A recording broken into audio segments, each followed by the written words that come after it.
kota Jogja ini, dan saya sekarang praktek juga di Jogja, ya, salah satunya di Wiloka Workshop. Kemudian juga saya juga berpraktek di unit konsultasi Fakultas Psikologi UGM. Ya, selain itu saya juga mengajar di prodi, ya, bimbingan konseling di Sanata Dharma. Ya, ringkasnya seperti itu, ya, kepada sekalian. Nanti sambil kita bertanya-tanya, sambil kita saling share pengalamannya, karena saya yakin di sini banyak juga teman-temannya Bu Merisa nih yang teman-teman dari dunia seni nih. Nah, hari ini kita gabungkan ini seni dan juga psikologi seperti apa, ya. Oke, begitu. Akan seru sekali. Bu Merisa, apakah cukup? Cukup ya? Cukup. Saya kira cukup ya. Nanti panjang 1 jam ya, Pak ya. Iya. Baik. Oke. Ini kita mau ngapain nih Bu Merisa? Nah. Kita mau ngapain? Mungkin ya. Mungkin dimulai dari ini dulu sih mungkin tentang pengantarnya dulu ya Pak ya. Bagaimana tentang pengantar gitu. Oke, pengantar cangkruan tanda petik hari ini ya, supaya nanti kita semua dapat lebih paham nih kira-kira mau ke arah mana hari ini. Topiknya apa? Izinkan saya untuk saya sharekan sedikit apa yang sudah saya siapkan sehingga nanti kita jadi tahu sebenarnya benefit dari art itu sendiri ya, untuk kesehatan mental, untuk juga perkembangan dari diri kita masing-masing. Tentunya nanti saya juga akan berikan 1-2 hal ya supaya nanti kita bisa berbarengan ini, saling lebih kenal juga.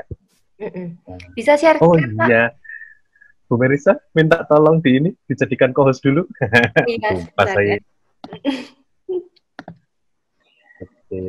Oke.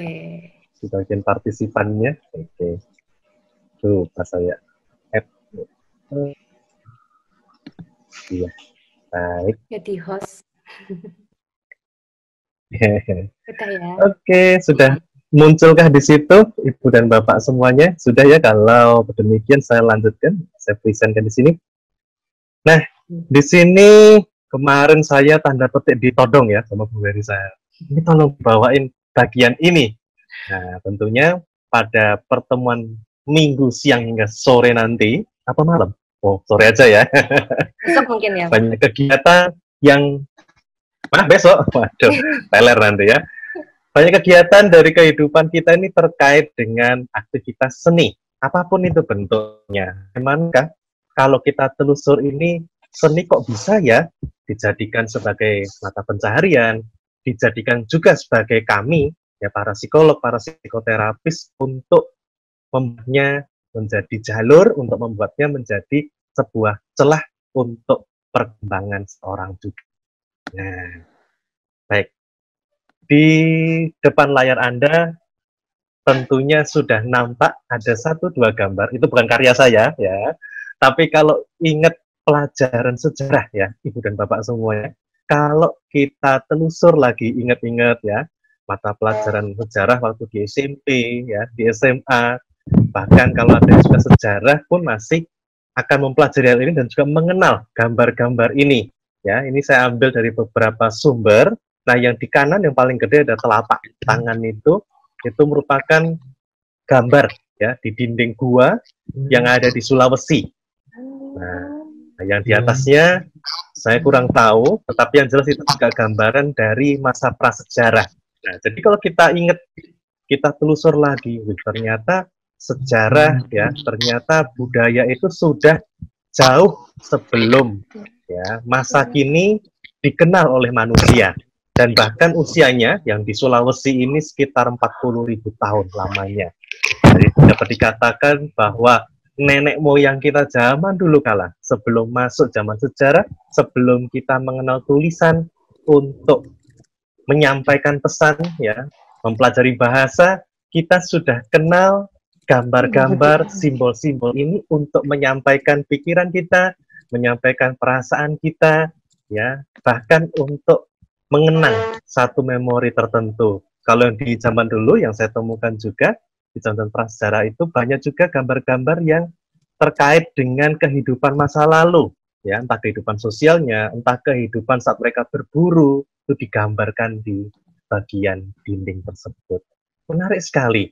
Ternyata bahwa seni sudah dikenal puluhan ribu tahun yang lalu.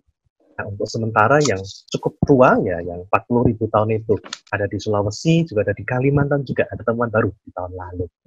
Lalu manusia semakin lama semakin berkembang, ya, dari kemampuan, ya, nalarnya, dari perkembangan otaknya juga melalui perkembangan dari masa ke masa. Sehingga kita tahu, nah, mungkin Bapak Ibu di sini pernah ya sampai ke satu atau bahkan beberapa tempat yang tertampil di sini. Ada tembok besar Cina, ya, ada gambaran di Mesir sana, di piramida, ya, yang ada di Timur Tengah, Amerika Selatan, ya, tinggal suku Aztec, dan banyak sekali.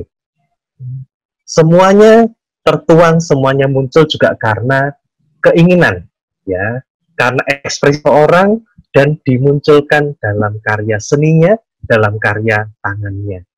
Entah itu bentuknya bangunan, ya, lukisan, dan banyak sekali.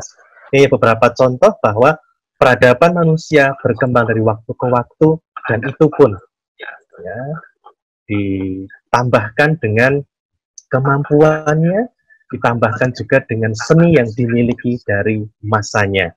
Nah, kalau kita ngomong-ngomong sekarang ini, apakah manusia masih memiliki seninya? Oh, tentu sekali. Ya, banyak sekali. Setelah masa-masa ini kita tahu toh, banyak lukisan-lukisan, ya, banyak juga karya-karya. Bahkan kalau tidak salah hari ini ya, kita kehilangan salah satu guru besar ya, dalam bidang sastra, ya, termasuk guru besar UI. Ya, mungkin ada yang kenal. Bu Merisa, kenal mungkin? Tidak kenal sayangnya. Tidak kenal ya. Ya, ada satu profesor yang juga yang meninggal pada hari ini.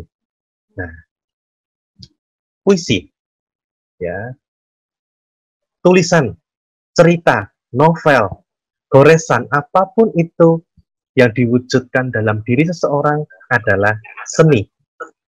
Termasuk saat ibu dan bapak memilihnya sebagai wadah, sebagai kegiatan untuk memenuhi kebutuhan sehari-hari.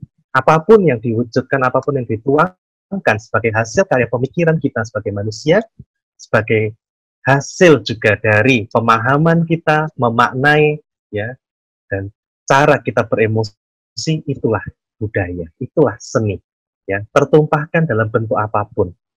Di bangunan tadi dibangun oleh para nenek moyang, ya, bisa juga kegiatan atau bisa juga aktivitas, ya, yang kita lakukan sehari-hari seperti saat ini. Contoh lagi, sama seperti baju batik yang saya kenakan ini juga hasil dari seni, ya, menjadi budaya dari tempat kita di tanah Jawa ini, bahkan di Indonesia. Kemudian juga baju yang Anda kenakan semuanya, banyak lagi, itu pun merupakan hasil seni. Maka dari itu, seni begitu erat, ya, hubungannya dengan kehidupan kita semua di sini. Maka dari itu menarik sekali bahwa seni ini bisa ditarik ke sana kemari, ya, bisa difungsikan untuk apapun itu. Nah, seni kenapa bisa muncul? Kenapa? Nah, di sini saya tuliskan ya, ada beberapa poin bahwa seni dapat muncul karena hasil dari perwujudan seseorang, ya, yang tercermin dari barang tersebut. Ada 3 hal yang penting, biologisnya, ya, dari gennya, ya, dari turunannya, ya, memunculkan bakat-bakat tertentu. Kemudian dari sosialnya, ya, sehingga memunculkan minat tertentu pada kehidupan seseorang. Contohnya Anda atau kita terlahir di lingkungan yang memang banyak seniman, misalnya di Jogja, ya, di Bandung atau di Bali. Besar kemungkinan kita pun akan punya minat untuk menjadikan seni, ya, mengalir dan menyatu dalam hidup kita. Dan ditambah lagi dengan kondisi psikologis, ya, di situ ada pola pikir, ya, bagaimana seseorang mengalami emosi tertentu akan semakin menambah bagaimana terbentuknya diri seseorang dan ditumpahkan menjadi salah satu karya seni.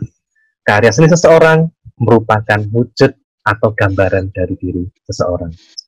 Saya lanjutkan saja, ya, ini ringkas saja supaya nanti tidak bingung dan mungkin ada yang sudah ingin bertanya, ya, saya tidak membuang waktunya nanti ya.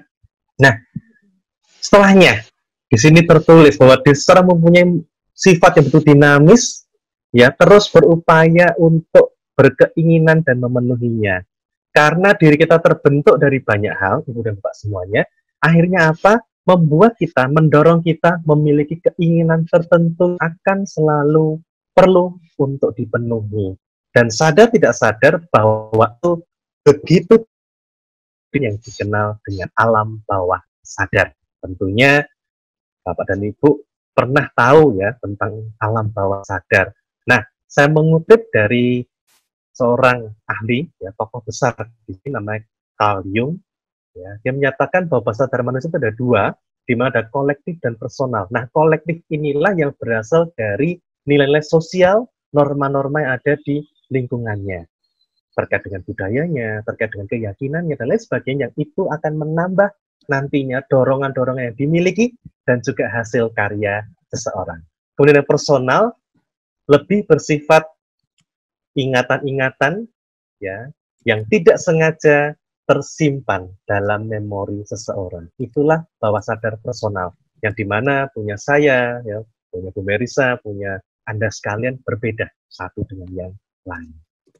Nah, maka dari itu tentunya kita ini pengen terus bergerak ya, Ibu dan Bapak semuanya, teman-teman semuanya. Kita terus pengen ya berkarya, terus pengen hidup sesuai dengan kepinginan kita. Tetapi ada kalanya kehidupan kita pun juga ada hambatan, ada tekanan yang terkadang buat kita sampai tarik nafas. Ya, akhirnya apa? Terjadi konflik dalam diri kita. Nah, konflik tersebutlah yang membuat kita perlu untuk memiliki jalannya. Ini kok dalam istilah yang sudah diberikan, yaitu self healing tadi. Salah satu cara untuk bagaimana kita menstabilkan konflik tersebut sehingga nanti kita terus dapat berjalan. Nah, biasanya apa ciri-cirinya?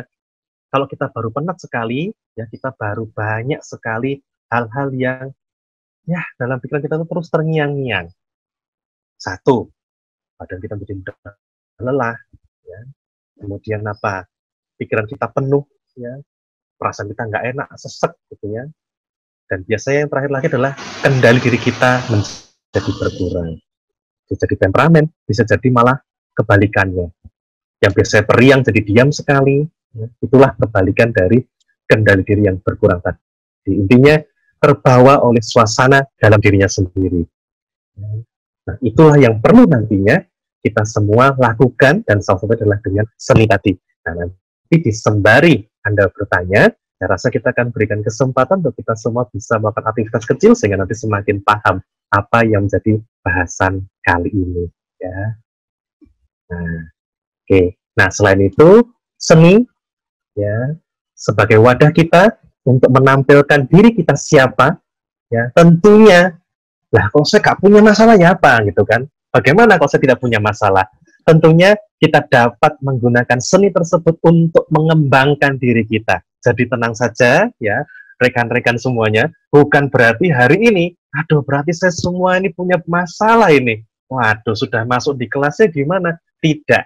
Ya, jadi ada dua hal besar ya selain seni untuk kehidupan kita semuanya, ya bahkan terlebih bagi para Anda desainer, ya seniman, tentunya ada sisi lain yang dapat digunakan. Satu, untuk mengurangi beban diri kita. Yang kedua adalah bagaimana kita bisa menumbuhkan diri kita menjadi lebih, tanda petik, dewasa lagi, lebih berkembang lagi. Lah, sarananya apa? Macam-macam. Nah, maka dari itu saya cuplikan saja gambarnya, tetapi untuk keterangannya nanti saja, biar penasaran. Saya kira cukupkan dulu sampai bagian ini untuk pengantarnya. Saya kembali kepada Bu Merisa. Silakan. Nah. Ya, terima kasih untuk penjelasannya ya Pak ya. Ini tangan bayi ya Pak ya? Yep. Ini tangan bayi anak-anak ya? Tangan bayi. Ya, tangan anak-anak yang di kiri ya. Kiri ya. Anda. Oke, saya stop sharing dulu ya. Iya, baik. Yap, oke. Oke. Ya, ya terima kasih untuk penjelasannya Pak. Ya jadi ini pengantar buat kita untuk memahami ya tentang seni. Ternyata juga apa ya lama sekali ya ternyata udah ada dari zaman dulu ya, dari zaman prasejarah mungkin ya Pak. Atau kayak di batu-batuan gitu mereka bisa kepikiran ya bikin kayak gitu ya. Unik sekali. Ya, sebentar. Saya mau buka pertanyaannya dulu. Bentar ya Pak ya. Oke, buka kerpeannya nih ya. Sebenarnya Kak yang ini. Mbak Bu Merisa mungkin mau tanya saya, bisa juga nih teman-teman tanya ya. Tadi pakai chat ya? Iya, boleh di kolom chat. Di kolom chat itu, atau kalau ada yang di grup, kayak di grup sih. Kadang-kadang ada yang sungkan, terus kayak di grup. Itu juga nggak apa-apa. Gitu. Nah, jadi... Tenang, saya sudah jinak ya, teman-teman semuanya. Ya, ini jinak kok. Oke. Ini saya dulu sih yang tanya ya, Pak ya. Jadi... Ya, oke, silakan. Santai sih Pak, ini kan kita konsepnya santai, nggak jangan kaku-kaku gitu ya. Kita biar enak lah, relax aja. Semuanya relax aja ya. Ini kayaknya mungkin tegang gitu ya. Ini sama psikolog gitu ya. Dalam bayangannya orang kan kadang-kadang sama psikolog tuh kayak bermasalah gitu kan. Masalah dulu baru kita sharing gitu lah. Sudah gitu. Saya bilang tadi ya. Gitu. Soalnya kan memang image-nya begitu kadang-kadang ya di masyarakat itu. Jadi gini, kalau misalnya manusia ini kan kita ngomongin tentang self healing ya Pak ya.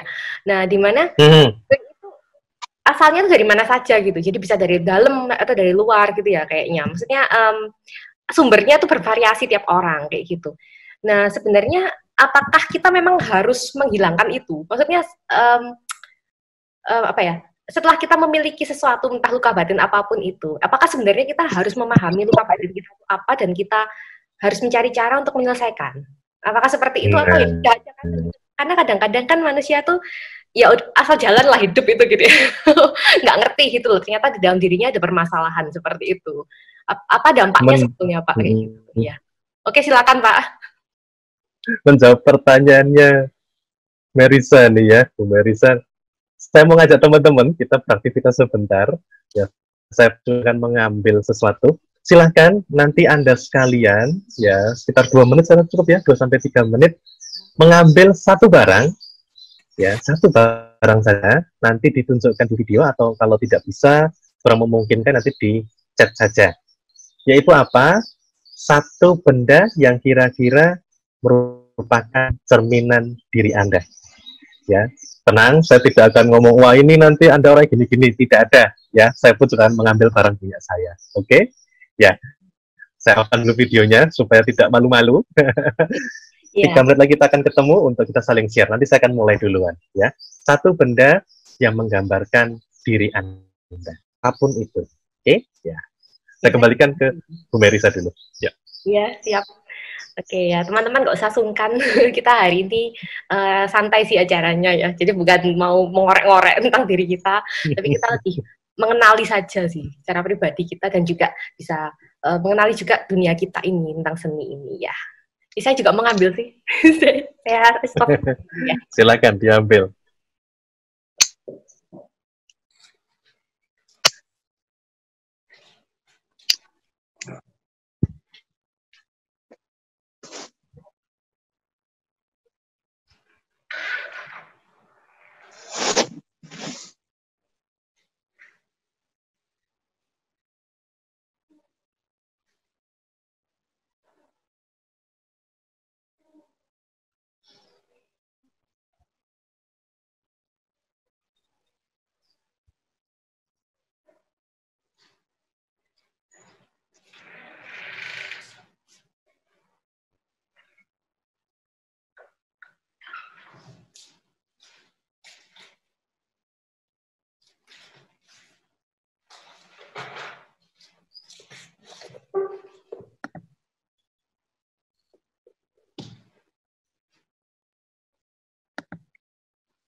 Oke, sembari teman-teman masih mencari, saya rasa saya mulai dulu saja ya tentang apa yang saya ambil supaya nanti kita tidak banyak membuang waktu karena terbatas ya, Bu Merisa. Untuk 1,5 jam ya. Nah, ya. Kalau bisa selesai dalam 1,5 jam sih kita. Oke, berapa? 2 jam. Oke, ya di sini. Oh boleh ya. Oke, yang penting teman-teman tetap aja ya. Oke, di sini saya mengambil satu benda, ini karya seni juga ya, tapi bukan buatan saya. Ini kalau Anda kenal salah satu boneka Pokemon ya, tapi kita tidak mengkaitkan dengan Pokemon apa, tetapi lebih kepada wujud dari boneka ini. Nah, di sini saya menggambarkan bahwa diri saya, ya kadang begini, kalau sudah mager modelnya seperti ini ya, malas banget. Tapi satu sisi saya juga kenal diri saya, ya, jadi kan kita bisa merasakan ya, oh, ini lembut. Ya. Saya juga termasuk orang yang emosinya cukup mudah untuk bergerak. Itulah saya. Nggak tahu dengan Anda, ya saya persilahkan untuk kita saling berbagi. Sekali lagi yang saya bilang tadi bahwa saya tidak ada menilai ini dan itu, ya sesi ini kita lebih pada saling belajar satu dengan yang lain. Kenapa ini penting? Nanti saya akan jelaskan dengan penggunaan bagian ini, ya, dan awalan untuk kita bisa menggunakan seni sebagai self-healing ataupun hal-hal yang lain. Oke, silahkan Bu Merisa, mau siapa setelah saya? Nggak apa-apa, saya aja deh, biar. Oh, ya, oke. Kalau saya tadi ngambilnya buku. Waduh, berat ini ya. Tadi sih antara dua barang gitu ya. Cuman dua. Milih apa yang paling mencerminkan ya. Saya milihnya buku karena pertama memang saya sangat suka belajar gitu ya. Sangat suka belajar apapun. Kemudian seperti buku ini juga gini sih, kan buku ini halamannya banyak ya.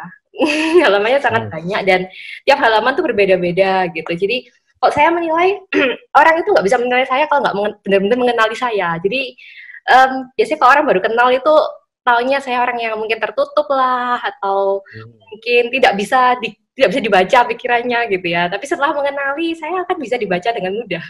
Seperti itu. Oke. Saya melihat yang itu.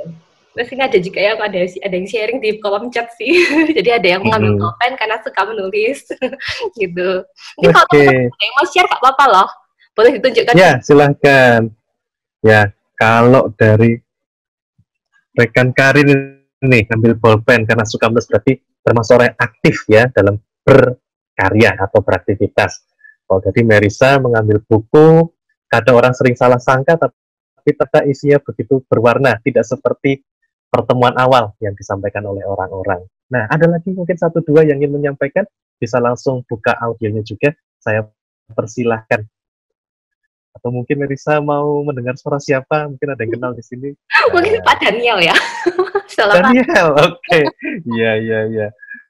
Silakan, Pak Daniel. Seperti kita baca ya, kayaknya ada yang masuk lagi di chat. Ini ada di chat, di kolom chat. Oke, kita baca dulu aja ya.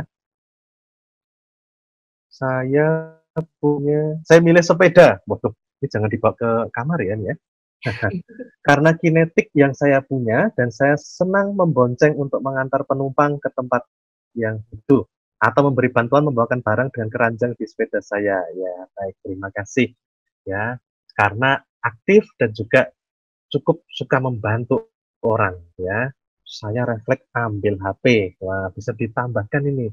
Apa ini yang membuat jadi suka ngambil HP ini ya? Karena saya juga ada jawaban lain, tetapi untuk Mbak Utari mungkin ada jawaban yang lain juga.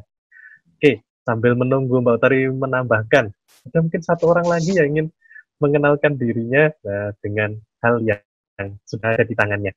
Ini ada Brian. Saya mengambil pensil dan kertas gambar. Oke. Wah, berarti di sini orang yang aktif dan penuh karya ya. Nggak sabaran untuk apa yang mau dikerjain ini habis ini. Oke. Ya, baik. Rekan-rekan semuanya, sambil mungkin menunggu chat yang sedang diketik, dan juga mungkin pengen bercerita tapi waktunya terbatas, mungkin bisa ya di bagian yang lain ya, waktu yang lain. Nah, kenapa hal ini penting? Ya, nah, dalam kita ingin ya, menyampaikan hal, dalam kita ingin membuat healing ya untuk diri kita, tentunya kita perlu mengenal kondisi diri kita. Kegiatan ini salah satunya adalah membantu kita untuk kita mengenal bagaimana karakter kita. Nah, tadi teman-teman sudah menyatakan ya beberapa, saya rasa juga di sini semuanya dapat lebih mengenal dirinya dengan sangat baik. Dan juga yang ngambil spraker untuk nari atau pen untuk menulis ya. Dengan kita mengenal karakter dari diri kita masing-masing, tentu kita akan lebih tahu cara apa yang membuat diri kita itu nyaman. Sebelum self-healing, yang paling utama adalah bagaimana kita bisa care dengan diri kita. Kita bisa tahu kebutuhannya, ya, dan nantinya bila hal yang dapat ya diubah atau ingin ya di healing atau mungkin ditangani, kita akan tahu wadah apa yang tepat untuk diri kita masing-masing. Nah, apakah itu bermanfaat nantinya? Tentunya bermanfaat selama kita punya kemauan, selama kita punya kesiapan juga untuk mengalaminya, mengalami healing tersebut. Langkah pertama adalah bagaimana kita mau mengenal diri kita. Nah, di saat begini, ada dokter gigi. Ya, mau tidak mau kita ke dokter gigi, kita pengen ditambal lubangnya atau pengen dicabut giginya. Tapi saat kita nggak mau, kita mingkem, kita menutup mulut kita rapat-rapat, orang akan kesulitan. Nah, bagaimanakah kita dapat melakukan healing tersebut? Caranya adalah dengan kita mau untuk mengenal diri kita dulu, dan kita tahu apa yang akan dilakukan untuk diri kita. Bagaimana kita dapat menyamankan diri kita terlebih dahulu. Dengan demikian, self-healing akan lebih mudah untuk dilakukan. Begitu, Bu Merisa, jawaban ringkas saya ya untuk pertanyaan-pertanyaan yang lain juga untuk mengantar itu. Oke. Jadi kita benar-benar harus tahu diri sendiri dulu ya, Pak ya. Harus kenal dulu ya. Harus kenal. Nah, cara mengenali itu apakah harus kita sendiri atau orang lain yang ngomong sih, Pak, sebetulnya? Maksudnya orang lain caranya itu tentu begini ya, rekan-rekan semuanya. Kita ini kan makhluk sosial. Terkadang memang ada sisi kita yang tidak bisa kita ketahui. Antara satu, itu benar-benar kita tolak, sehingga kita jadi tidak sadar akan hal itu. Yang kedua, kita sadar atau tidak sadar pun, tapi hanya orang lain yang bisa melihatnya. Misalnya, ya, ada goresan di punggung kita, di baju kita, itu akan lebih mudah diketahui oleh orang lain yang ada di belakang kita daripada diri kita. Maka dari itu, cara untuk mengenal diri kita, selain dengan kita menyadari, merasakan kondisi diri, tentu kita perlu bantuan orang lain. Ya, maka dari itu ada dua hal, ya, diri kita dan orang di sekitar kita lah yang bisa mengetahuinya. Tetapi yang paling dalam tentu diri kita masing-masing. Begitu, ya, Bu Merisa. Iya, terima kasih Pak. Jadi terinspirasi saya. Loh, apa ini? Kita tunggu ya, rekan-rekan semua. Inspirasi apa nanti setelah ini? Ini sudah ada pertanyaan-pertanyaan yang masuk, Pak. Ada yang iya, banyak sebenarnya. Iya, banyak. Mau dari mana nih? Mau dari atas? Dari atas dulu aja ya, biar nggak ketumpuk nanti. Ya, ini. Bagaimana meningkatkan bakat seni pada anak? Mungkin ini kayaknya kan ini sebenarnya berhubungan dengan pertanyaan yang minggu lalu. Jadi kan minggu lalu tentang anak juga. Jadi memang kadang-kadang anak itu ya Pak ya susah ditebak ya. Jadi kadang mereka tuh maunya apa gitu semuanya dikerjakan tapi nggak ada yang fokus gitu. Kadang-kadang bisa seperti itu. Kemudian dia bosenan juga kayaknya kalau anak-anak ini. Nah ini gimana ya Pak kalau anak-anak? Oke, nah kalau anak-anak ya, saya juga kaget tapi juga salut dengan orang sekarang. Terkadang kami bengong gitu ya, wah di zaman kita dulu kecil ya, mungkin orang masih belum terlalu sensitif dengan perihal minat dan bakat. Orang tua zaman sekarang begitu aktif untuk memberikan ke psikolog, Pak, Bu, ini tolong anak saya seperti apa minat dan bakatnya. Minat dan bakat bisa diketahui dari usia dini. Tapi ya kalau mau dites, biasanya itu akan lebih aman saat dia di usia SMP sudah remaja, di mana keinginannya pun sudah lebih stabil. Itu akan lebih mudah untuk ketahuan. Misal pun maupun ya SD akhir. Nah, maka dari itu, bagaimanakah cara dapat meningkatkan minat dan bakatnya? Tentu, satu membutuhkan waktu tadi. Kalau itu di luar bakat seni, ya. Nah, tetapi kalau kita ingin meningkatkan secara khusus bakat seninya, Ya, yang pertama adalah kita mengkondisikan lingkungannya dulu. Ya, mengkondisikan gimana sih ya yang diperlukan oleh anak tersebut. Kita ketahui karakternya dulu. Kalau dia bersantai, nah kita akan pilihkan kira-kira kegiatan seni yang seperti apa. Misalnya apa? Melukis, ya, menulis. Kalau emang aktif sekali, ya bisa saja kita berikan apa? Entah mungkin dalam dance, ya, dan juga karya seni yang lain. Jadi, kalau untuk minat bakat secara umum tentunya akan dapat diketahui saat dia sudah akan menginjak usia remaja. Tetapi kalau ingin mengembangkan bakat dari seni seorang anak, tentunya dapat diberikan pembiasan-pembiasan dari usia kecil, ya, dari usia-usia ya sebelum dia menginjak usia sekolah, ya, sekolah dasar itu dapat sekali diberikan.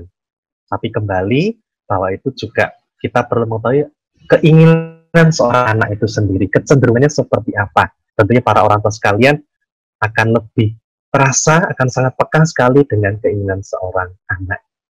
Ya, demikian untuk Mbak Diana. Ya, oke. Begitu, Bu Marisa. Kita lanjut ya ke yang berikutnya nih. Masih banyak ini ya. Iya, ini bawahnya ada lagi, Pak. Sudah. Reina. Oke. Saya mau tanya, gambaran terapi pakai seni dalam sesi konseling ya? Individu. Konseling itu. Ataupun klasikal seperti kasus trauma bencana. Maksudnya apa? Saya nggak paham. Oke. Ya, jadi nanti saya akan singgung sedikit ya untuk terkait dengan teknisnya dari terapi seni sendiri ini untuk ya kasus pada trauma tersebut. Nah, tadi kenal dengan adanya istilah bawah sadar, ya, di mana semua memori, ya ingatan-ingatan itu akan terekam dan akan terpendam. Dan itu mendorong diri seseorang bila ada konflik yang belum selesai. Nah, menyambung pertanyaan di awal tadi, apakah itu perlu self healing? Ya, tergantung.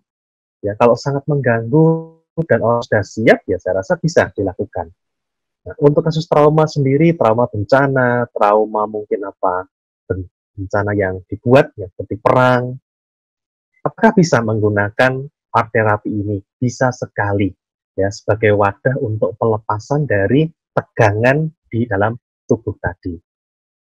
Nah, lalu bisa dibikin klasikal, dibikin berkelompok, bisa saja. Asalkan terapisnya, ya, psikolognya itu kenal dan mengerti dengan baik kondisi klien atau kondisi orang-orang yang dihadapi. Karena bukan hanya semata seseorang nanti membuat satu karya, tapi nanti perlu ada panduan tertentu supaya dia dapat mengeluarkan unek-uneknya, dapat mengeluarkan beban-beban dalam dirinya secara lebih maksimal. Ya, gitu. Kita lanjut. Lanjut, ya. Boleh. Ini ada dari tambah banyak pertanyaannya ya. Oke. Saya bacakan aja ya Pak ya. Dari Diana. Oke. Bagaimana men-trigger art atau seni sebagai healing self trauma jika seseorang tidak memiliki jiwa seni atau nggak familiar dengannya? Ini pertanyaan yang kemarin juga saya dapat sih dari di grup. Jadi gimana kalau orang tuh nggak suka gitu Pak? Oke. Tentunya kalau orang nggak suka atau tidak punya jiwa seni, bagaimana? Art terapi tidak terbatas dengan orang punya jiwa seni atau tidak. Karena goresan, pilihan warna, kemudian juga saat dia menggerakkan tangannya, menggerakkan tubuhnya adalah cerminan dari diri seorang. Misalnya, ya, ini terus nanti habis ini jangan-jangan langsung diumpetin semua ya. Biasanya yang saya ketahui nih, yang saya temui, kalau orang-orang baru dalam kondisi emosi yang sudah meluap dan lebih ke arah negatif, misalnya marah, dendam, dia cenderung ambil dua warna, hitam dan merah. Itu yang bisa dicoretkan sangat banyak sekali. Itu kenapa? Karena terdorong oleh bawah sadarnya tadi. Karena dia mendam banyak sekali, akhirnya ya bawah sadar dia akan memilih itu untuk ditumpahkan.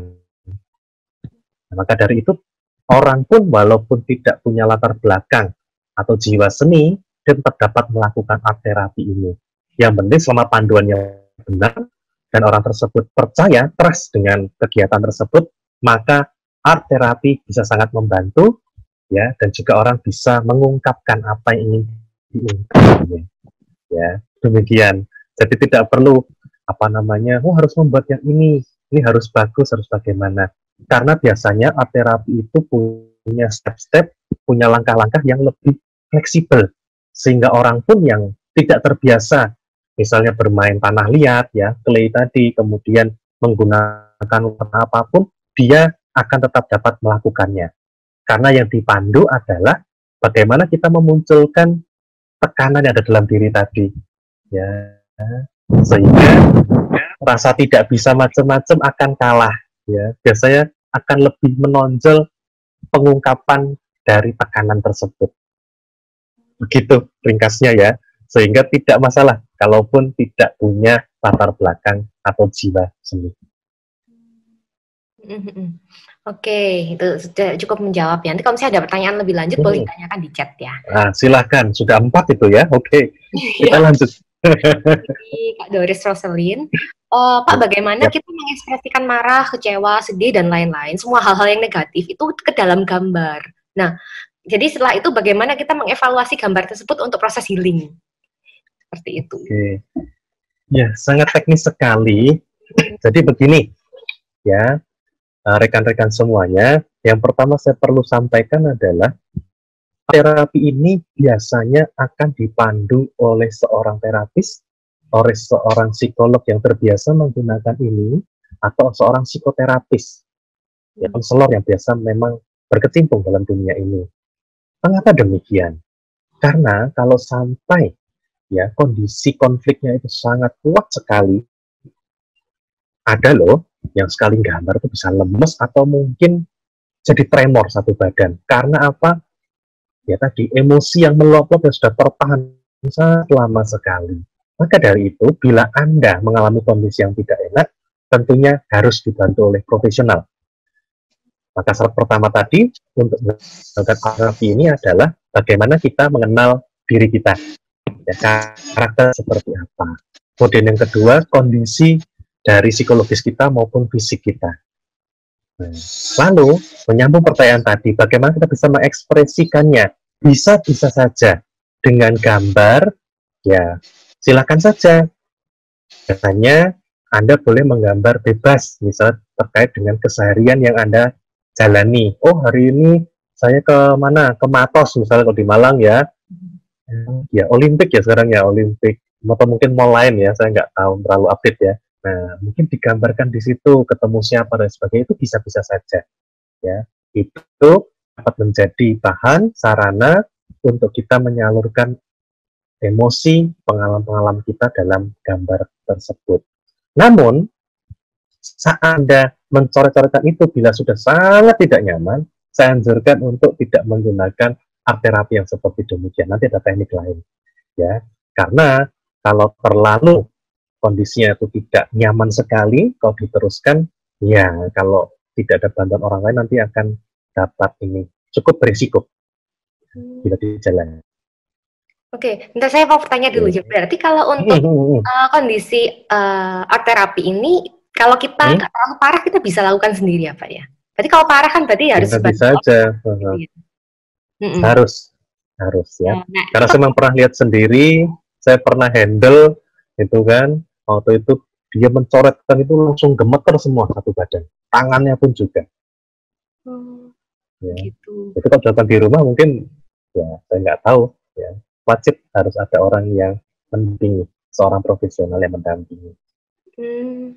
Nah kalau kita yang misalnya kita mengenali diri kita nih, saya rasa kok kayak saya parah banget gitu ya. Nah kalau untuk kita menangani sendiri gimana ya Pak caranya? Misalnya kita nggak parah nih, nggak sampai harus terapis gitu.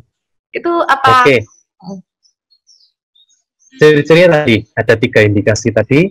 Tubuh kita terdampak banget, nggak ngefek nggak ke badan kita.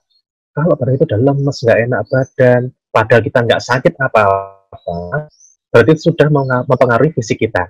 Yang kedua, berefek banget nggak sama kegiatan kita. Jadi sulit tidur lah, jadi mikir pun sulit, ya. Mungkin komunikasi sama orang jadi nggak connect, kita pun jadi sering marah-marah. Nah, itu saya rasa perlu bantuan. Apalagi kalau itu sudah masuk ke 3 bulan lebih. Seperti itu terus, bahkan mungkin semakin buruk kondisinya. Tapi misalnya kita baru penat, misalnya gegeran sama pasangan sendiri, atau mungkin anak dikasih tahu, tapi kok sulit sekali, kan? Nanti kita apa? Nahan di sini nggak enak. Nah, itu masih bisa diekspresikan dengan gambar tadi. Caranya bagaimana? Caranya tadi, kenali beberapa tadi. Efek nggak ke kehidupan kita? Bila tidak, oke. Selain dengan art itu, kita juga bisa menambah ya, kegiatan lain. Anda kenal, misalnya, teman baik Anda, boleh Anda curhat dulu. Ya, kemudian ditambahkan dengan kegiatan-kegiatan dari art terapi ini. Art terapi pun ada beberapa jenis, nanti pun saya akan kenalkan. Memang yang dikaitkan dengan art terapi itu biasanya terkait dengan kegiatan painting, ya, menggambar, kemudian melukis, itu biasanya dikaitkan. Tetapi ada yang di luar itu. Bahkan nanti pun saya akan sedikit cerita, ya, saya pun pernah masuk dalam tim yang menghandle, ya, bahwa art terapi ini digunakan untuk anak berkebutuhan khusus juga.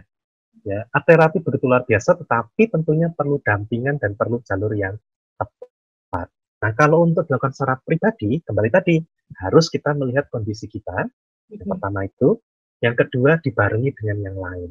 Nah, itu curhat ke teman, ya. Kemudian nanti saya akan pilihkan yang mana yang paling tepat. Nah, kemudian sekarang aja ya Mbak Marisa ya, biar nanti tidak penasaran ini. Yeah. Kalau memang kita ini punya kecenderungan, nah kembali lagi kita harus kenal diri kita, kecenderungan kita.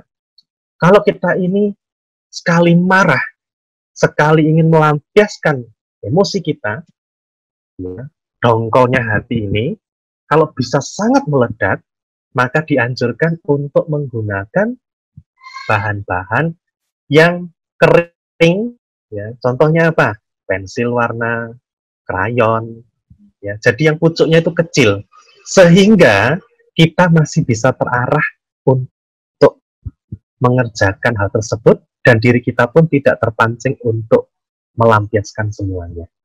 Itu bisa dilakukan. Nah, sekarang ada banyak ya buku-buku tentang apa, relief stress, kemudian apalagi itu. Ya, salah satunya itu ya tentang mewarnai mandala, beberapa itu. Saya rasa bisa dilakukan. Begitu? Ya, saya rasa menjawab ya. Iya Pak, terima kasih. Nah, ada pertanyaan berikutnya dari Brian Wisnu. Apakah lingkungan juga berdampak pada karya? Bagaimana caranya agar kita bisa tetap terus berkarya meskipun tinggal di lingkungan yang toksik? Nah, ini. Oke, toksiknya seperti apa ini ya? Mungkin keluarga. Saya rasa mungkin lebih ke arah menghambat mungkin ya. Nah, yang pertama saya rasa kembali.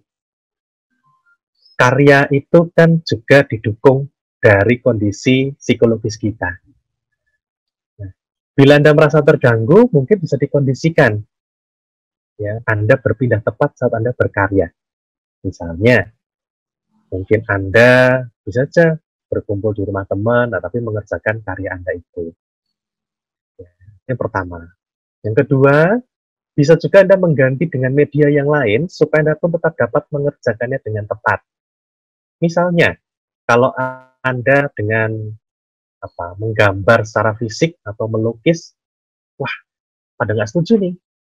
Nah, itu bisa jadi Anda menggunakan dengan media digital. Ya, kan saya baca juga bahwa media digital pun bisa digunakan sebagai media untuk menghasilkan art juga. Apakah hasilnya sama? Setiap orang bisa berbeda-beda. Ada yang merasa lebih nyaman juga dengan media digital tersebut. Ya. Kemudian yang selanjutnya lagi, apakah lingkungan berdampak sekali? Ya, tadi disebutkan jelas sangat berdampak sekali pada kondisi psikologis kita maupun juga pada suasana dari fisik kita sendiri. Nah, lalu selain dua cara tadi, bagaimana nih kita bisa untuk menguranginya lagi? Ya, yang paling memungkinkan adalah bagaimana kita mengolah diri kita sehingga nanti kita tidak menimbulkan reaksi yang reaktif untuk orang sekitar kita. Misalnya, kita sudah dilarang oleh keluarga, gitu kan, tapi kitanya mungkin menjawabnya dengan kurang tepat, akhirnya tambahlah berselisih. Yang paling penting, yang paling bisa dilakukan adalah bagaimana kita mengelola emosi kita, mengelola psikologis kita, yaitu lebihan, dan juga nanti dapat mengurangi tensi antar Anda dengan lingkungan Anda. Saya rasa itu yang paling bisa dilakukan. Ya, dan pelan-pelan juga Anda maksimalkan karya Anda dan ditunjukkan. biasanya orang itu butuh mana buktinya. Nah, dengan hal yang lebih tenang ya, dengan diri kita yang lebih nyaman, tentunya hasilnya lebih maksimal, sehingga nanti pun akan bisa menjadi bukti untuk orang sekitar kita. Rasa itu cukup menjawab ya untuk Brian. Oke. Iya. Nah, pertanyaan berikutnya dari Kairunisa. Saya mahasiswa seni, di mana tugas-tugas saya membuat karya. Namun akhir-akhir ini saya memiliki masalah. Nah, saya ingin melakukan self healing dengan membuat karya. Namun entah mengapa saya menjadi jenuh untuk melakukannya. Dan terkadang saat mengerjakan tugas terkadang menjadi tidak enjoy dalam melakukannya, padahal seni itu hobinya dia gitu. Bagaimana cara mengatasinya? Jadi ingat waktu saya kuliah ya. Ya seni, ya seni tugasnya setiap hari seni terus. Tapi kadang-kadang ada moodnya pas nggak mood atau ada masalah. Itu gimana mengatasi? Oke. Begini, Mbak Karunisa, ya terima kasih pertanyaannya. Saya jadi ingat juga, gitu kan. Bisa cerita juga ya, nggak apa-apa ya. Dulu saya pernah membawakan tema tesis ya tentang mindfulness, tentang bagaimana mengelola diri secara lebih tenang. Saya udah gurauan sama teman saya, kita ini belajar mindfulness tapi jadi nggak mindfulness sendiri, jadi tidak tenang sendiri.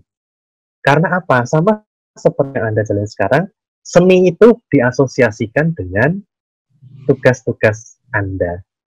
Nah, sehingga apa? Sehingga itu membuat Anda jadi jenuh. Caranya bagaimana? Silahkan ambil jarak sedikit, Anda ganti aktivitas lain untuk merefresh itu. Sehingga nanti kalau sudah tenang, sudah lebih nyaman, Anda boleh kaitkan kembali diri Anda munculkan memori-memori indah tentang seni. Anda boleh pasang itu karya seni Anda di kamar Anda, atau mungkin penghargaan-penghargaan apa, sehingga nanti saat Anda melihat tugas akhir Anda pun, tenang, ini bagian dari diri saya, bukan menjadi beban lagi. Ya, kembali jaga jarak sedikit, gantilah aktivitasnya sebentar supaya Anda lebih fresh. Karena kalau terlalu jenuh ya seperti itu. Nanti kaitannya justru menjadi negatif. Sehingga seni pun tidak menjadi maksimal lagi. Oke. Ya. Terima kasih Pak. Ini juga membantu saya. Sangat membantu saya.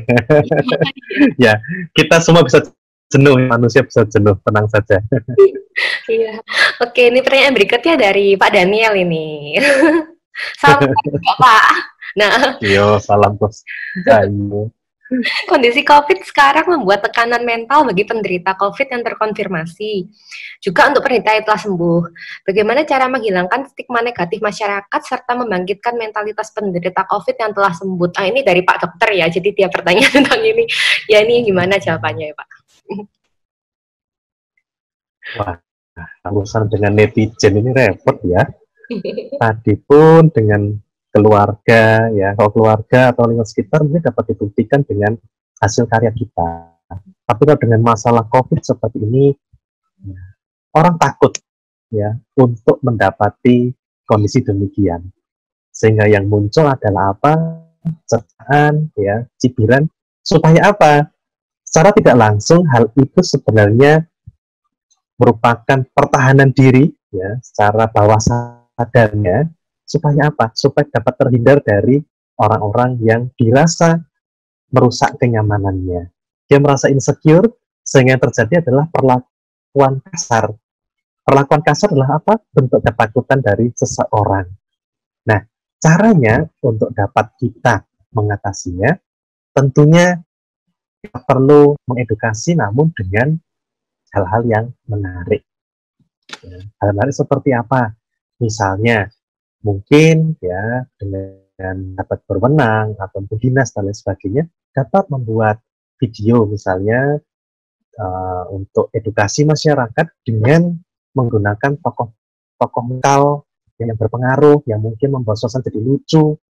Nah, itu saya rasa perlu disampaikan karena kalau dengan menakut-nakuti otomatis secara psikologis terancam. Nah, ditambah lagi, wah deh tetanggaku positif, dia sudah sembuh, nggak mau tahu, siapa tahu dia masih kok virus dan lain sebagainya. Jadi kembali lagi adalah bagaimana kita membuat masyarakat itu lebih tenang dan juga dapat menyampaikan ya, edukasi tersebut dengan lebih ringan. Saya rasa itu dapat dilakukan, ya termasuk dengan jari-jari kita ini mungkin dapat memberikan beberapa hal yang positif yang menyenangkan sehingga dapat membantu masyarakat juga untuk lebih rileks, ya, termasuk para penderita juga. Karena kalau dengan terus-terusan kita paparkan COVID, ya lama-lama orang akan benar-benar takut, dan nantinya justru akan ada efek cuek, ya, dan juga reaktif tadi itu. Itu semoga dapat menjawab, ya Pak Daniel. Nanti kalau kurang puas nanti di belakang nanti, ya. Iya. Oke. Pertanyaan berikutnya dari Esther. Ya. Bagaimana mengatasi luka batin karena kejadian di masa lalu yang disebabkan oleh seseorang atau sekelompok orang-orang? Karena selama ini hanya diatasi dengan menghindar. Gitu. Oke. Ya, baik Esther. Tentunya hal ini bisa dialami siapapun, ya. Bahkan kalau kita ingat-ingat wajahnya saja itu tubuh kita udah nggak nyaman. Nah, saat kita mengalami hal seperti itu, berarti ada memori, ada kaitan hal-hal yang buruk yang pernah kita alami dengan orang tersebut. Kembali kita merasa tidak aman, kita merasa insecure dengan peristiwa itu. Dan bila hal itu terulang, dan bahkan bisa kebawa mimpi kita, berarti memang dalam kondisi diri kita ini sedang bergejolak sekali. Nah, lalu bagaimana caranya, ya, agar kita dapat mengatasi, ya, perasaan yang negatif tersebut? Tentunya dapat kita lakukan dengan apa? Yang pertama, silahkan cari kegiatan yang sekiranya dapat membuat Anda itu melepaskan, ya, dapat melepaskan energi Anda, jadi membuat Anda lelah. Jadi saat itu Anda takut, Anda bisa salurkan ketakutan itu, misalnya dengan Anda melakukan kegiatan di dapur misalnya, dengan ngulek, ya, atau juga mungkin membersihkan kamar. Itu dapat dilakukan, yaitu mengurangi isi yang ada dalam diri kita. Nah, selanjutnya lagi adalah apa?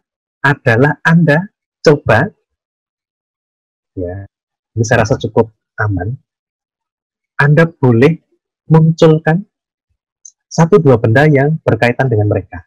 Kalau Anda punya fotonya, ya, Anda bisa itu letakkan di kamar atau letakkan dimanapun, ya. Satu hari sekali Anda boleh tengok itu. Nah, orang saya nggak nyaman boleh tengok, ya, supaya nanti terjadi kebiasaan dalam diri kita untuk, ya, menyikapi orang-orang tersebut. Jadi supaya kita lebih terbiasa, ya, supaya kita lebih tidak responsif tadi. Nah, kalau nggak nyaman bagaimana? Ya, cukup 1 hari itu 5 menit saja, 3 menit. Kalau Anda nggak nyaman, silakan Anda bisa cari kegiatan lain, misalnya minum dulu, ya, keluar ruangan dulu. Kalau udah nyaman, Anda kembali lagi untuk melihat objek tersebut. Nah, sehingga nanti lama-lamaan tubuh Anda akan jadi lebih terbiasa dan ketakutan itu akan berkurang juga. Ya, itu yang dapat dilakukan. Karena kalau diperlukan, ya, terapi yang mendalam sekali, saya rasa itu perlu dilakukan dengan ahli. Ya, kalau dengan kegiatan sendiri, saya rasa itu menjadi hal yang nantinya cukup menyulitkan. Jadi kalaupun ingin dilanjutkan dengan yang lebih dalam, Anda bisa datang ke psikolog ataupun ke konselor. Ya, itu. Ya. Terima kasih untuk Kak Esther. Ya, kita lanjut, ya. Lanjut dari Doris. Ya. Pak, kalau untuk healing, misalnya menggambar sesuatu, itu tidak boleh menyontoh foto atau apapun ya, jadi harus gratis. Oh, ini kayak teknis ya. Jadi apakah untuk healing itu kita gambarnya nggak boleh nyontek gitu Pak maksudnya? Atau harus bikin ide sendiri gitu? Gimana? Sebaiknya iya.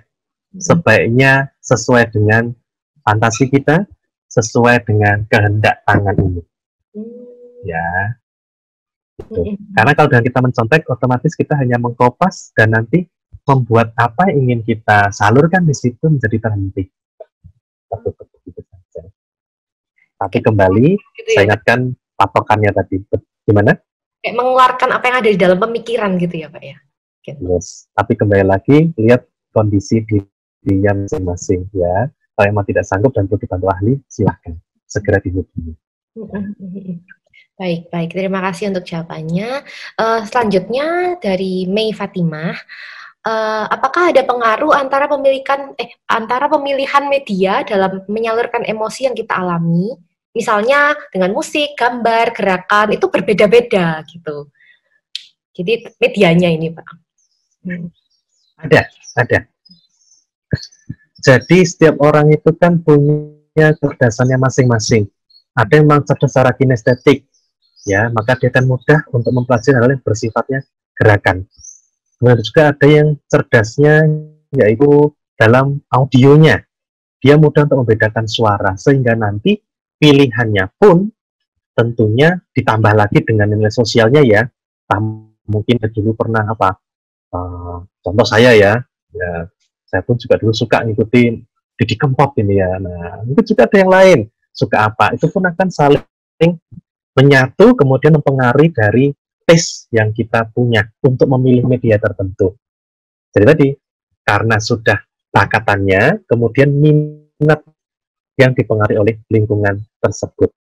Kenyamanan itu tergantung dari pilihan yang didasari oleh beberapa hal tadi itu. Jadi ada orang yang nyaman mungkin dengan mengungkapkannya dengan tarian atau gerakan, bisa aja, ya. Karena tadi ada nilai budaya, kemudian juga memang bakat yang sudah dimiliki sejak usia dini. Ya, saya rasa itu ringkasnya. Karena kita masih banyak lagi pertanyaannya ya. Oke, kita lanjut ya. Lanjut dari Arilia Irfan. Saya punya pengalaman karena saya mantan penari. Saya punya luka batin.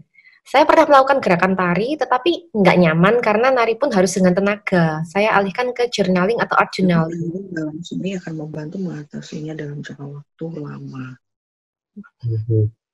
Oke. Ya, baik.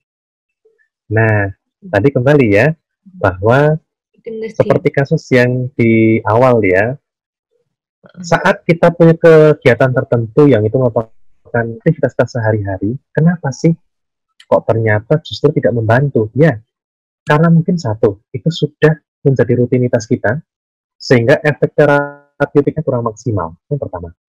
Yang kedua, mungkin sudah ada asosiasi lain dengan kegiatan yang kita lakukan. Konsep healing yang digambar itu peristiwa atau kejadiannya, sehingga konsep healing yang digambar itu peristiwa kejadiannya atau objeknya. Oke. Gimana? Mungkin ada yang mau bertanya? Mungkin kalau dia mau bertanya saya langsung boleh, nanti setelah ini kita bisa. Boleh. Jadi mungkin sementara di-mute dulu sampai kita selesai jawab pertanyaan di sini ya. Oke. Ya.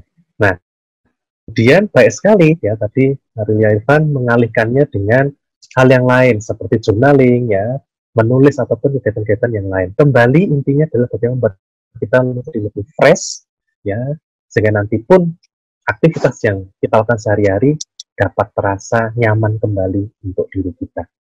Itu sangat perlu sekali, yaitu mengambil jeda atau istilah orang sana adalah me time ya, sangat penting sekali. Nah, tentunya kehidupan sosial punya waktunya, kita pun juga perlu memberikan waktu pada diri kita. Ya, semoga dapat menjawab ya dengan apa yang saya sampaikan tadi. Kita lanjutkan ya. Ya Pak. Mbak Merisa. Iya.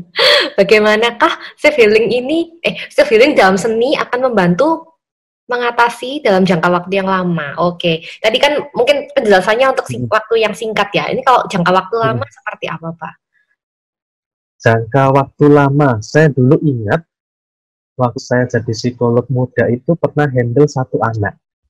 Itu sekitar 1,5 bulan sampai 2 bulan, ada 6 pertemuan. Awalnya anak ini punya kecenderungan pemarah, ya. Satu pemarah, kemudian yang kedua itu marahnya itu membahayakan dirinya.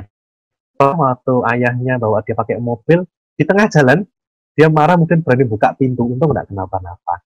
Ya sampai segitunya. Namun di sekolah dia terdiam. Beda sekali dengan saat kondisi di rumah. Akhirnya kami melakukan terapi yang disepakati, dan betul sekali bahwa dengan beberapa pertemuan itu sekitar 6 kali tadi, kalau nggak salah pertemuan gambarnya ada 4 kali. Selesai masalahnya, ya anak ini lebih tenang, dan di akhir itu ternyata ketahuan gitu kan. Dia gambar, jadi ada tekniknya masing-masing ya untuk hal tertentu, beban masalah tertentu itu nanti tekniknya masing-masing. Ya sangat detail sekali. Nah, untuk yang case yang itu, akhirnya di ujung dia bilang sama saya kan bingung, kamu gambar apa gitu kan? Dia tunjuk-tunjuk mulut gitu kan. Mulut ibu sakit. Oke. Berarti ketahuan ya bahwa self healing pun perlu dilakukan ya bersamaan. Tidak hanya dengan dirinya, tetapi nanti kalaupun membutuhkan peran keluarga itu kan sangat berpengaruh sekali. Sehingga untuk menjawab pertanyaan tadi, bagaimana jangka lamanya? Tentunya selain dirinya sendiri, kalaupun memang itu membutuhkan peran keluarga, akan dilakukan dengan membenahi beberapa sistem ya di sekitarnya, entah keluarganya, entah dukungan sosialnya pada diri seseorang, sehingga nanti akan lebih maksimal. Nah, itu. Kemudian yang berikutnya lagi, apakah seni itu nanti akan begitu lama sekali? Tergantung dari kasusnya. Ya, kalau kembali pada kasus yang saya utarakan tadi, itu anak tersebut sudah seperti demikian setahun lebih. Dan ya untung, puji Tuhan sekitar 2 bulan itu selesai. Jadi kalau secara tepat, saya rasa tidak akan berlama-lama. Paling hanya hitungan beberapa pertemuan, ya, itu bisa selesai. Tapi kalau sangat lama itu bisa sampai setahun, 2 tahun. Tetapi itu jarang ditemui. Ya. Semoga dapat menjawab. Begitu, Bu Merisa? Ini ya, tergantung dari tingkat parahnya ya Pak ya mungkin. Iya, betul sekali. Dan juga nanti kita perlu sumbernya dari mana. Kalau sumbernya memang nanti ada dari luar pun ya kita harus benahi juga. Ya, karena tidak bisa sendirian. Oke. Baik, ini ada pertanyaan lagi dari Kak Dori. Silahkan. Self healing yang digambar itu peristiwa atau kejadiannya? Atau objeknya misalnya kita marah, yang digambar apakah orang tersebut gitu? Maksudnya apakah yang digambar objek dari yang membuat kita terluka itu tadi gitu? Ya, macam-macam ya, bermacam-macam bisa digambar. Tetapi biasanya kalau saat orang yang penuh amarah itu, saya lebih meminta ya gambar aja sesuka yang ingin digambar. Jadi sesuai dengan goresan tangannya. Ya, nanti bisa muncul hanya warna-warna, coretan-coretan, atau biasanya akan mengarah pada objek yang benar-benar tidak disukai tadi. Ya. Jadi kalau memang mau digunakan itu, ya gambar saja. Biarkan ekspresinya yang ada saat itu apa. Ya, itu tadi hanya berupa coretan, bisa juga dengan beberapa yang Kak Doris sebutkan tadi. Ya, begitu ya, Bu Marisa. Iya. Baik, ini kayaknya sudah di pertanyaannya sebelum. Nanti kalau ada yang mau tanya lagi boleh ya. Masih punya waktu. Kalau mau ada yang tanya langsung juga nggak apa-apa sih. Gitu mungkin ada yang nyaman mau bertanya secara langsung juga nggak apa-apa. Silahkan. Oke, mungkin saya mau tanya ya Pak ya. Kalau me time tadi sempat disinggung tentang me time. Me time itu ya Pak, sebenarnya satu terapi juga ya. Satu bentuk terapi atau gimana? Kalau dibilang bentuk terapi, saya belum menemukan istilah yang tepat. Tetapi untuk proses seseorang, kemudian untuk dalam kesehatan seseorang itu sangat penting sekali. Karena itu keseimbangan. Kita ini kan hidup di masyarakat yang sosial, ya masyarakat yang terkonek satu dengan yang lain, dan tentunya kita membutuhkan waktu untuk diri sendiri. Kadang kalau terlalu penat, terlalu banyak kegiatan yang kita ikuti, otomatis kita ini terkadang lupa dengan kondisi diri kita.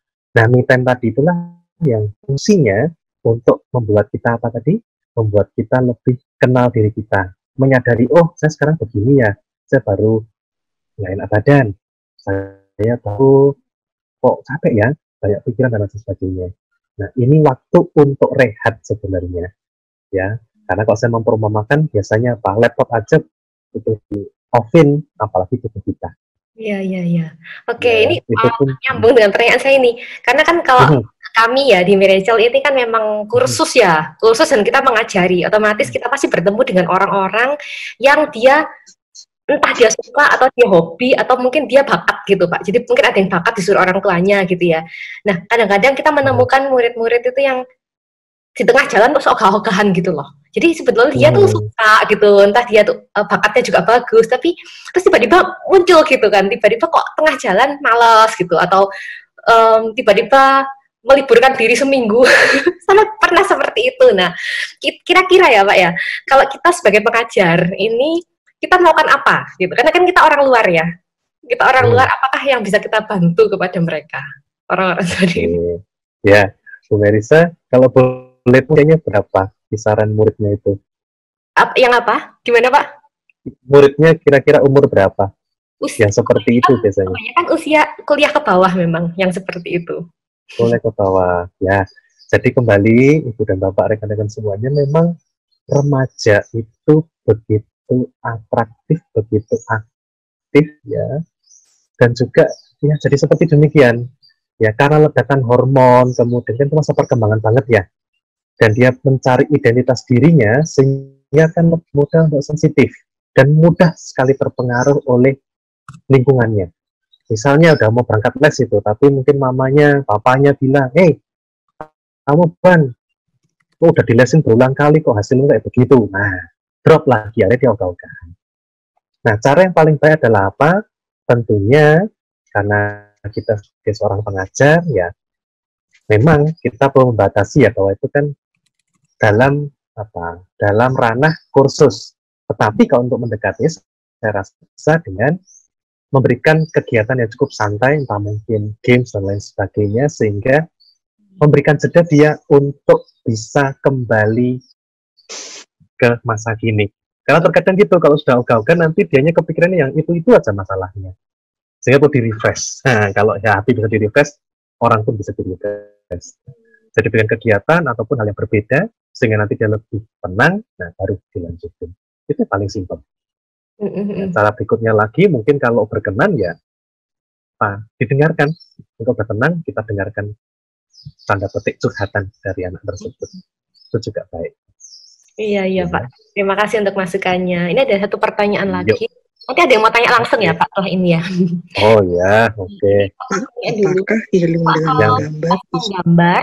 Apakah healing dengan gambar? Sebentar Bu Merisa. Ini siapa ya? Oh ada yang mute, belum mute ya. Siapa? Suara tadi. Iya ada suara. Jadi mohon di mute dulu sebentar. Pak, kalau pas menggambar, pikiran objeknya beda-beda bagaimana? Misal awalnya mau gambar apa ini? HTP. Oh, ini berubah jadi pemandangan. Jadi fokus ya, fokusnya berubah ya. Ya itu kurang bermanfaat. Mungkin ini harus ya. Boleh di mute ya Kak ya. Caranya ya. Soalnya suaranya muncul di sini. Terima kasih. Saya coba bantu mute kan ya. Saya bisa mute ya. Bisa ada Pak. Nah, baik. Ini istilah untuk psikologis, nampaknya Mbak Rena nih anak psikologi nih ya. Gambar HTP ya, itu memang ada perintah untuk menggambar semacam rumah ya. Nah, lalu bagaimana bila kita menggambar tapi kok jadi terbiaskan, akhirnya kita kemana-mana. Wajar sekali kita yang menggambar sesuatu tapi akhirnya berubah. Nah, bisa jadi kalau telusuri, mungkin Kak Rena juga bisa telusur ke dalam bahwa mungkin saja bahwa baru-baru ini ada keinginan yang mungkin belum tersalurkan, sehingga dorongan-dorongan tadi pun akhirnya tercermin dalam dalam gambar tadi. Harusnya mau apa terus melebar kemana-mana. Nah, maka dari itu yang dapat dilakukan adalah ya kembali nanti bisa dicek ya keinginan apa yang belum terpenuhi untuk dipenuhi ya sebisa mungkin dipenuhi. Itu yang pertama. Kemudian yang kedua, ya saat ingin menggambar itu ya sesuai dengan kedepannya tentunya kembali untuk membuat diri Anda lebih tenang. Misalnya Anda tenangnya misal nonton drakor dulu deh, atau mungkin minum dulu deh, silahkan. Sehingga nanti dapat lebih terfokus di kegiatan tersebut. Begitu Bu Merisa untuk Kak Rena. Oke, ini ada seorang murid kami ya ingin bertanya secara langsung. Mungkin Brian boleh kalau mau di ini video dan silakan dinyalakan. Oh ya, oke. Halo Kak Brian. Sore Pak Brian dan Dewa. Selamat sore ya. Oke. Ya, jadi saya ingin bertanya, sebagai seorang seniman, saya sering dapat masukan gitu kan, terutama dalam ketika kita berkarya kita harus memiliki istilahnya karakter atau jati diri dalam berkarya. Ini juga waktu itu Cemeriza juga menekankan ini. Nah, saat ini karena saya sedang bergumul dengan kesehatan mental juga, jadi kadang saya juga suka bingung gitu, Pak. Bagaimana cara menemukan jati diri ketika kita saat ini sedang istilahnya struggle dalam mental health seperti itu. Oke. Terima kasih. Baik, sama-sama. Terima kasih Kak Brian. Ya, tentunya saat kita dalam kondisi yang penat, kita dalam kondisi yang keruh, kita sulit untuk menemukan siapa diri kita. Nah, maka dari itu cara yang paling bisa dilakukan adalah satu, mencoba untuk membuat batin kita lebih tenang. Tadi sudah tersinggung di situ bahwa perlunya kita melakukan me time. Nah, Kak Brian bisa milih, ya kira-kira apa sih membuat Anda bisa punya waktu dengan diri Anda. Misalnya, coba deh saya sore-sore hari ini mungkin kalau sekarang sudah cukup aman atau mungkin bikin kopi sendiri misalnya di ruangan gitu kan. Oke, ya gunakan waktu itu, ya biarkan diri Anda tenang. Nah, kemudian Anda mulai, setelah Anda lebih tenang, Anda boleh untuk menulis kira-kira 10 tahun lalu saya seperti apa. Ya. Kemudian sekarang saya seperti apa dan kepinginan saya 10 tahun yang akan datang seperti apa. Nah, dengan demikian Kak Brian punya gambaran tuh, saya dulu seperti apa, sekarang seperti apa, esok saya pengen menjadi seperti apa. Nah, dari situ bisa nanti Kak Brian memberikan tanda-tanda, ini potensi saya di sini, ini kekurangan saya di sini. Nah, itu saya rasa nanti dapat memicu Kak Brian untuk melihat, inilah diri saya, inilah karakter yang saya tahu. Ya, saya rasa itu dapat membantu nantinya. Praktisnya seperti itu. Ya, nah nanti bila kesulitan mungkin bisa tanya sama Bu Merisa nanti. Bu Merisa. Ya, itu dulu saya rasa yang bisa diberikan supaya nanti tidak bingung nanti kok banyak banget gitu ya. Saya rasa itu. Gimana Brian? Oke. Terima kasih Pak Vincent Cemeriza. Ya, Oke, sama-sama. Oke, ada pertanyaan. Mungkin nih pertanyaan dari Kak Doris lagi. Sorry. Oh iya, Kak Doris lagi ya. Apakah healing dengan gambar yang dilakukan sendiri itu kurang bermanfaat? Jadi maksudnya benar-benar mungkin nggak tanpa ini ya, praktisinya gitu ya. Karena untuk apa hasilnya kalau tidak ada yang memberi evaluasi atau nasihat? Iya. Jadi maksudnya gimana kalau misalnya dikerjakan sendiri gitu loh, Pak? Apakah itu nggak terlalu ngefek gitu? Betul. Yang saya bilang tadi bahwa memang saat kita dalam kondisi yang biasa, dalam artian itu tidak terlalu ya membuat kita ini dalam kondisi yang lelah secara fisik maupun mental, itu membantu. Tetapi dalam kondisi demikian perlu adanya arahan dari seorang ahli. Ya, karena dia akan tahu progresnya. Karena saat seseorang dalam kondisi lelah, nanti dia akan melihat ya gambar itu sama aja gitu loh. Jadi tidak muncul insight. Nah, itu yang paling penting sebenarnya. Insight dalam artian adalah apa? Adalah ide-ide baru, pandangan-pandangan baru yang didapatkan dari proses tadi. Jadi selain memunculkan kelegaan, ya self healing di sini adalah banyak tahapnya ya. Salah satu adalah memunculkan kelegaan tadi. Itu jadi sarana ya dengan terapi tadi. Tapi yang lebih penting lagi adalah bagaimana kita bisa menemukan ide-ide baru, pandangan-pandangan baru melalui proses tersebut. Maka itu memang perlu sekali untuk diarahkan ahli. Ya, contoh tadi seperti anak kecil tadi. Saat dia menggambar, awal itu hanya menggambar binatang. Mungkin jadinya monster. Akhirnya apa? Terakhir muncul kan menjadi seorang ibu ya yang ternyata menyakitkan. Hanya sampai dia nyoret-nyoret bagian mulutnya itu. Nah, untuk itu ya tentu perlu diperlukan seseorang yang nanti membantu untuk melakukan evaluasi tadi. Atau mungkin bisa saja Anda menggunakan catatan. Nah, saya jadi muncul ide nih. bisa menggunakan catatan. Jadi setelah Anda berproses, Anda tuliskan. Setelah itu saya merasakan apa saja, pengalaman saya apa. Nah, catatan-catatan itulah nanti yang Anda kumpulkan, Anda lihat dari ke hari bagaimana catatannya. Bila ada progres ke arah yang lebih oke, nah berarti Anda mendapatkan nilainya dan Anda dapat secara tidak langsung mengetahui apa yang terjadi pada diri Anda untuk menjadi semakin positif. Begitu ya.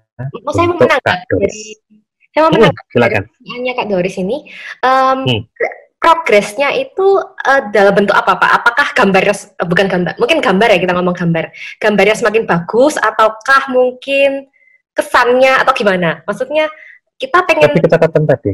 Catatannya tuh maksudnya gimana? Lebih ke catatan pengalaman tadi. Oke. Saat saya menggambar pertama ini, saya dongkol banget sama X. Penat sekali. Saya tuh berjengkel sama dia. Nah, kemudian tiba-tiba pertemuan kelima. Gambar kelima. Saya sudah enakan nih. Males lah mikirin dia buat apa ya.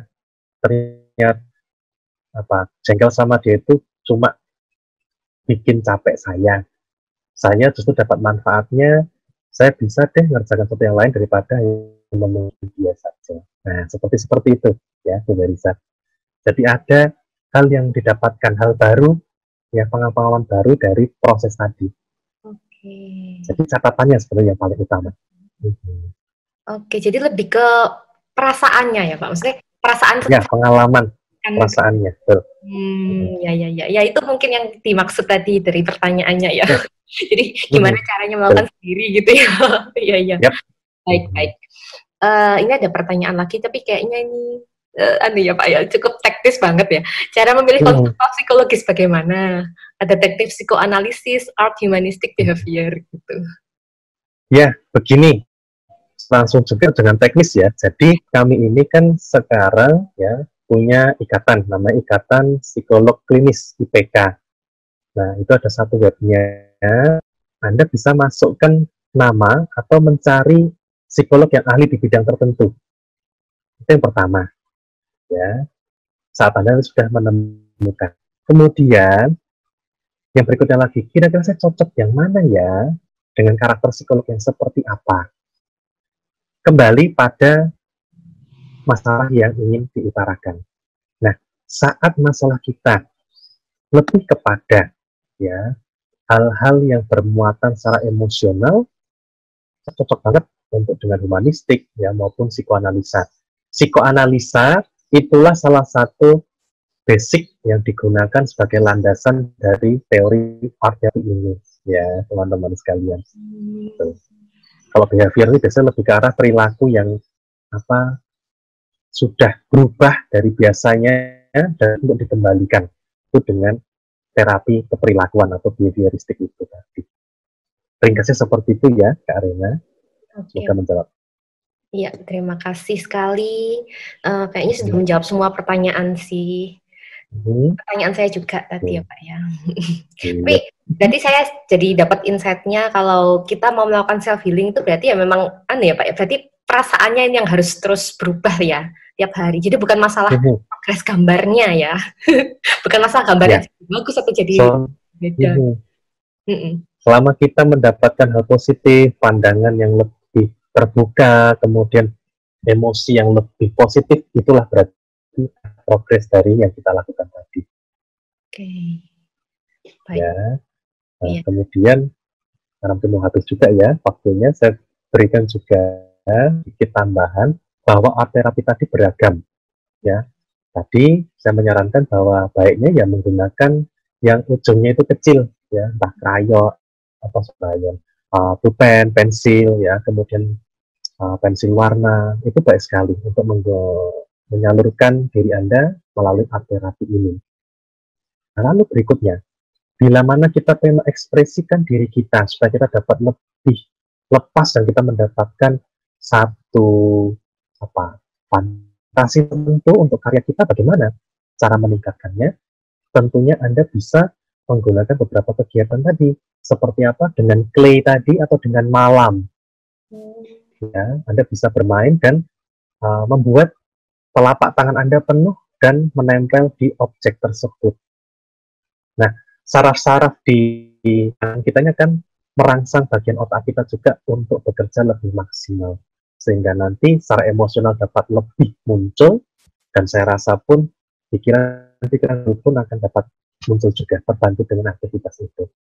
Ya, demikian. Silahkan, Mbak Risa. Terima kasih banyak Pak untuk masukannya. Iya, mungkin ada tambahan lagi nggak ya Pak ya?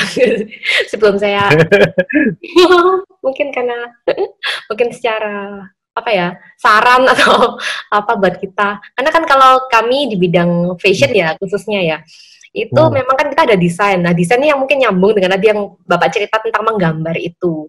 Karena memang hasilnya saya lihat murid-murid juga banyak yang berbeda-beda. Maksudnya kadang kalau pas dia nggak mood hasilnya hancur gitu ya, berantakan gitu. Tapi waktu dia moodnya bagus, bisa di luar ekspektasi kita sih. Itu secara hasil aja, dari bagus apa nilai estetikanya. Kalau kita lihat itu sudah berbeda dari dia mood baik dan tidak gitu.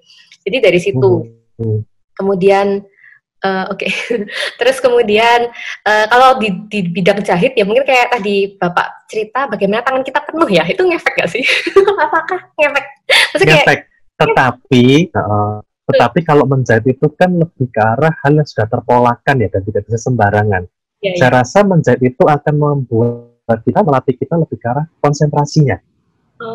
Ya, jadi kegiatan-kegiatan yang bersifat rutin, kemudian yang butuh detail, itu akan membuat kita meningkat konsentrasinya.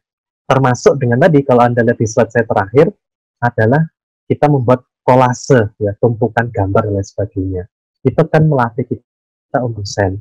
Jadi bagi para teman-teman, ya, apakah dengan seni yang sudah dijalani ini kok terkadang jadi nggak ngefek ya? Ya, karena tadi kita terbiasa, sehingga ya, sensasi di tubuh kita pun juga tanda petik sudah mati tadi, karena sudah terbiasa terpapar itu. Maka perlu dengan kegiatan lain. Nah, kegiatan lain seperti apa? Kalau Anda butuh konsen, lakukan kegiatan yang bersifat rutin dan butuh ketelitian. Seperti menjahit tadi, atau apa? Menyulam. Nah, itu juga baik ya. Itu kan juga lebih menenangkan ya, konsen gitu kan, pelan-pelan. Nah, tapi kalau Anda ingin butuh yang lebih ekspresif, Anda mencari ide, saya rasa bisa dengan main malam, ya, bermain pasir, kemudian juga panah liat tadi. Ya, kalaupun menggambar, Anda pun bisa milih dengan yang dengan cat air ya. Kemudian juga hal-hal yang bersifatnya bahannya itu pasta atau cair lah, hal-hal lain juga bisa. Ya, kira-kira itu dari saya. Jadi banyak sekali kita bisa menggunakan sarana-sarana itu, tergantung dari karakter kita masing-masing. Kembali tadi kata kunci adalah bagaimana kita mau kenal diri kita terlebih dahulu. Oke, terima kasih banyak Pak Vincent atas waktunya, atas penjelasannya. Sama-sama.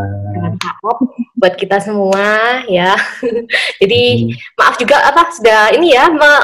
Terima kasih sudah meluangkan waktunya cukup lama ya, 1,5 jam buat kita. Iya, sama-sama. Oke. Terima kasih banyak untuk undangannya. Iya, saya terima kasih juga Pak. Nah, untuk teman-teman kalau mau ikut minggu depan kita juga masih ada talk show bersama dengan rekan saya juga, tapi dia tinggalnya di Amerika karena lebih jauh lagi ya. Dan dia punya bisnis batik di Amerika gitu, jadi cukup unik ya, dia buka bisnis yang Indonesia banget di negara orang gitu, dan sudah jalan selama sekitar 5 tahun ini gitu. Jadi mungkin kalau nanti teman-teman pengen tahu gimana ceritanya dan gimana caranya dia bisa bertahan di negara orang dengan Indonesia gitu ya, karakter Indonesia, teman-teman boleh join minggu depan. Tapi karena dia tinggal di Amerika, maka jamnya agak beda ya, karena kan beda jamnya cukup lama ya, 12 jam. Jadi untuk minggu depan kita mulainya jam 9 pagi gitu. Nanti untuk lebih lanjut bisa kita share di grup untuk lebih lengkapnya. Gitu sih. Oke teman-teman, terima kasih banyak untuk waktunya. Ini juga nanti oke. Terima kasih juga untuk teman-teman yang sudah meluangkan waktu. Mungkin lain kali kita bisa ya ngobrol-ngobrol lagi ya Pak ya. Kita bisa memberikan insight yang bagus lagi untuk teman-teman. Oke, sampai jumpa. Semoga selalu sehat dan bahagia. Terima kasih. Dah.